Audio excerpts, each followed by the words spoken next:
Bismillahirrahmanirrahim. Assalamualaikum warahmatullahi wabarakatuh. Alhamdulillahi wa kafa, wassalatu wassalamu ala rasulihil mustafa wa ala alihi wa sahbihi wa man iktafa, amma ba'd. Jamaah salat zuhur Masjid Manarul Ilmi rahimani wa rahimakumullah. Hari ini kita akan mengkaji bab baru yang dibawakan oleh Imam Bukhari dalam kitab beliau Al-Adabul Mufrad, yaitu bab nomor 48. Silahkan dibuka di kitab terjemahannya halaman 112. Apa judul babnya? Judul babnya adalah orang yang mendoakan temannya agar Allah memperbanyak harta dan anaknya. Jadi boleh enggak kita mendoakan orang lain dan juga diri kita sendiri? Boleh enggak kita berdoa buat diri kita sendiri atau buat orang lain agar Allah memperbanyak harta dan anaknya? Boleh atau tidak? Jawabannya ada di dalam hadis yang dibawakan oleh beliau, hadis nomor 88 dari seorang sahabat Nabi SAW yang sangat terkenal, yaitu Anas bin Malik. Anas bin Malik. Ayo nak, pisah nak, jangan di samping. Ya, dipisah itu, dua anak itu dipisah. Ya. Anas bin Malik radhiyallahu anhu. Beliau bercerita, "Dakhaltu 'ala Nabi sallallahu alaihi wasallam yawman wa ma huwa illa ana wa ummi haramin khalati." Pada suatu hari, kata Anas, aku masuk ke rumah Nabi SAW. Dan Anas bebas masuk ke rumah beliau. Kenapa?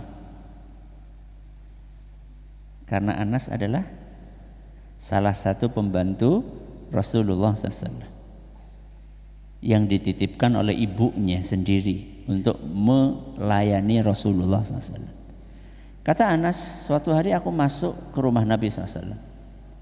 Di rumah itu hanya ada aku, Rasulullah SAW, ibuku berarti ibunya siapa? Anas. Dan bibiku. Bibiku ini maksudnya adalah saudarinya ibu beliau.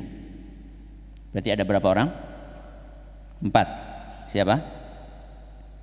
Anas sendiri, Rasulullah SAW, terus ibunya Anas sama bibinya Anas. Faqala lana, maka Rasulullah SAW berkata, ala usalli bikum, mau enggak kalian aku imami?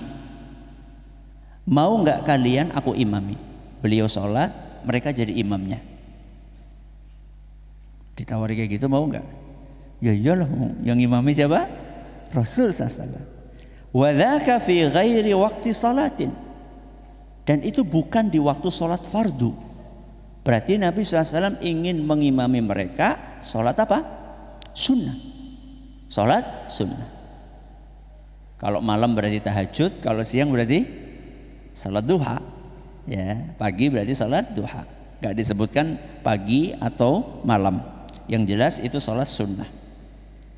Faqala rajulun minal qaumi, maka ada orang yang bertanya, ya, fa aina ja'ala Anasan minhu.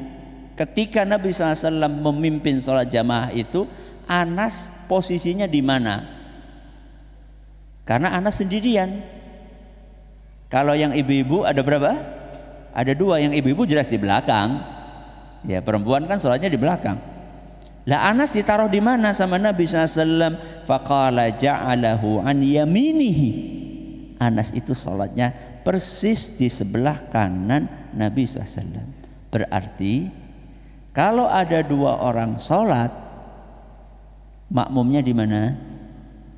Sebelah kanan persis. Bukan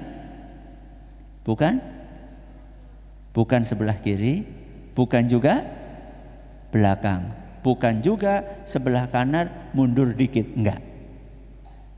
Yang betul adalah sebelah kanan persis sebagaimana yang dilakukan oleh Anas ketika sholat bersama siapa? Rasulullah sallallahu alaihi wasallam. Tsumma shalla bina. Singkat cerita Nabi SAW mengimami salat kami berempat. Tsumma da'anana ahlal baiti bi kulli khairin min khairid dunya wal akhirah. Setelah itu Rasulullah SAW mendoakan kami sekeluarga. Siapa berarti? Anas, ibunya, bibinya. Rasulullah SAW doakan kami dengan seluruh kebaikan dunia dan akhirat. Masya Allah. Mendoakan sudah diimami sama Nabi SAW, didoakan pula. Bukan hanya urusan akhirat, urusan dunianya pun didoakan. Faqalat ummi, maka kemudian ibuku berkata, ibunya siapa? Anas. Ya Rasulullah, khuwaidimuka ud'ullah lahu. Wahai Rasul, tolong pembantumu yang kecil ini. Siapa? Anas. Tolong didoakan secara khusus. Jadi kalau tadi mendoakan secara umum, ya ibunya ini belum puas. Ini kesempatan, kapan lagi? Ya, lagi didoain sama Nabi SAW, bahkan ditawari sama beliau. Maka kemudian ibunya ini pintar, cerdas, memanfaatkan kesempatan. Tolong ini secara khusus pembantu kecilmu ini tolong didoakan. Fada'a li bikulli khairin. Maka Nabi SAW pun mendoakan Anas dengan seluruh kebaikan.